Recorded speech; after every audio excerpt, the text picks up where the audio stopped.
ఇటు మహానాడు అటు విజయ్ పరు మిత్రపక్షాలైన టీడీపీ బీజేపీ రెండు పార్టీల్లో సంబరాలు జరుగుతూ ఉన్నాయి. ఇదే సమయంలో రెండు పార్టీల మధ్య విభేదాలు కూడా బయటపడుతూ ఉన్నాయి. కొన్నాళ్లుగా రెండు పార్టీల మధ్య జరుగుతున్న మాటల యుద్ధం తీవ్ర స్థాయికి చేరింది. ఇప్పుడు ఈ వేడుకల సందర్భంగా నాయకులు చేసే వ్యాఖ్యలు ఎలాంటి పరిణామాలకు దారితీస్తాయోనని అంతా ఆసక్తిగా గమనిస్తూ ఉన్నారు.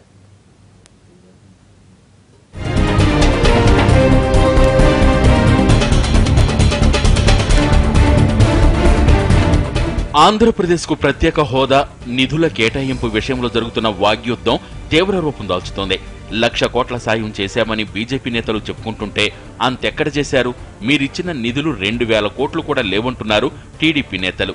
ఈ మాటల యుద్ధం కొన్నాళ్లుగా సాగుతూనే ఉంది. ఇప్పుడు రెండు పార్టీల్లో వేడుకలు జరుగుతున్నాయి. ఏపీకి కేంద్ర మంత్రులు రానున్నారు. రాష్ట్రానికి ఏం చేశామో చెప్పేందుకు బీజేపీ నేతలు సిద్ధమవుతుంటే మహానాడు వేదికగా బీజేపీని ఇరుకును పెట్టేందుకు టీడీపీ రెడీ అవుతోంది.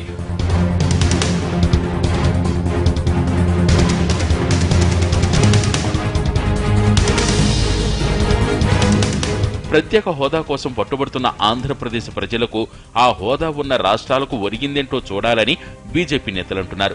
హోదా విషయాన్ని పదే పదే ప్రశ్నిస్తున్న బీజేపీ నేతలు మాత్రం వెనక్కి తగ్గటం లేదు. ఏపీకి స్పెషల్ స్టేటస్ పై మాట్లాడకుండా స్పెషల్ స్టేట్ గా మాత్రం చూస్తామంటున్నారు. తాజాగా కేంద్ర మంత్రి వెంకయ్యనాయుడు కూడా అదే విషయాన్ని స్పష్టం చేశారు.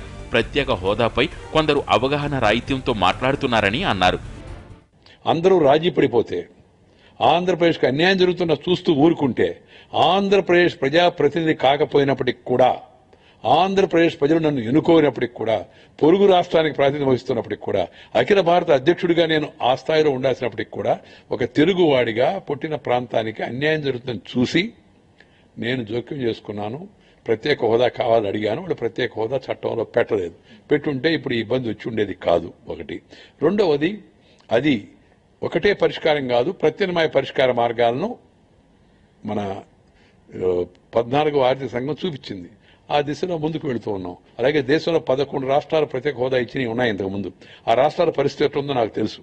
హోదా ఇస్తే సరిపోదు, తగిన మద్దతు ఇవ్వాలి. మద్దతు ఇస్తాం మేము. స్పెషల్ స్టేటస్ విషయం నిర్ణయం జరగాల్సి ఉంది, కానీ స్పెషల్ ట్రీట్మెంట్ ఆంధ్రప్రదేశ్కి ఇస్తున్నాం. రాజధాని నిర్మాణానికి కేంద్రం నిధులివ్వడం లేదన్న ఆరోపణలను వెంకయ్య తోసిపుచ్చారు. అమరావతిని సింగపూర్, హైదరాబాదులతో పోల్చడం సరికాదన్నారు. పాలనాపరమైన వ్యవస్థ ఒకే చోట కేంద్రీకృతం కావడం వల్ల ఒకే ప్రాంతం అభివృద్ధి చెందుతుందని, దానికి తాను వ్యతిరేకమని అన్నారు. ఆ నగరానికి దీటుగా, ఈ నగరానికి దీటుగా అనే పదాలు వాడొద్దని నేను మొదటి నుంచి చెప్తున్నాను. ఎందుకు హైదరాబాద్తో పోటీ పడాలా? అంటే హైదరాబాద్ లాగా మొత్తం ఆంధ్రప్రదేశ్ యొక్క అభివృద్ధిని అంతా ఒక నగరంలో కేంద్రీకరించాలా? నేను దానికి పూర్తి వ్యతిరేకం. స్పష్టంగా చెప్తున్నాను. నేను వికేంద్రీకరణ జరగాల్సి ఉంది. అభివృద్ధి అన్ని ప్రాంతాల ప్రజలకు కూడా మనము కూడా అభివృద్ధిలో భాగస్వామ్యం అనే భావాన్ని కలిగించాల్సి ఉంది. రాజ్ భవన్, సెక్రటేరియట్, అసెంబ్లీ, వీటన్నిటి విషయంలో కేంద్రం సహకరించాల్సి ఉంది. తప్పనిసరిగా సహకరిస్తుంది. ఇప్పటికే కొంత నిధులు ఇచ్చింది. ఆ నిధులు పూర్తి చేసిన తర్వాత మరింత నిధులు కూడా ఇస్తుంది. రాజధానికి కావాల్సిన హంగులు ఏతున్నాయో వాటి ఏర్పరిచేందుకు కేంద్రం తప్పనిసరిగా సహకరిస్తుంది. హైదరాబాద్ పోటీగా, సింగపూర్ని తలదన్నట్టుగా ఇవన్నీ నేను మాట్లాడను. నా పద్ధతి అది కాదు.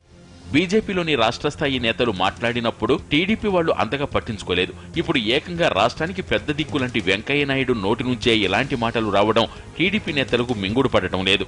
దీంతో బీజేపీ దూకుడుకు కళ్లెం వేసేందుకు టీడీపీ నేతలు చూస్తున్నారు.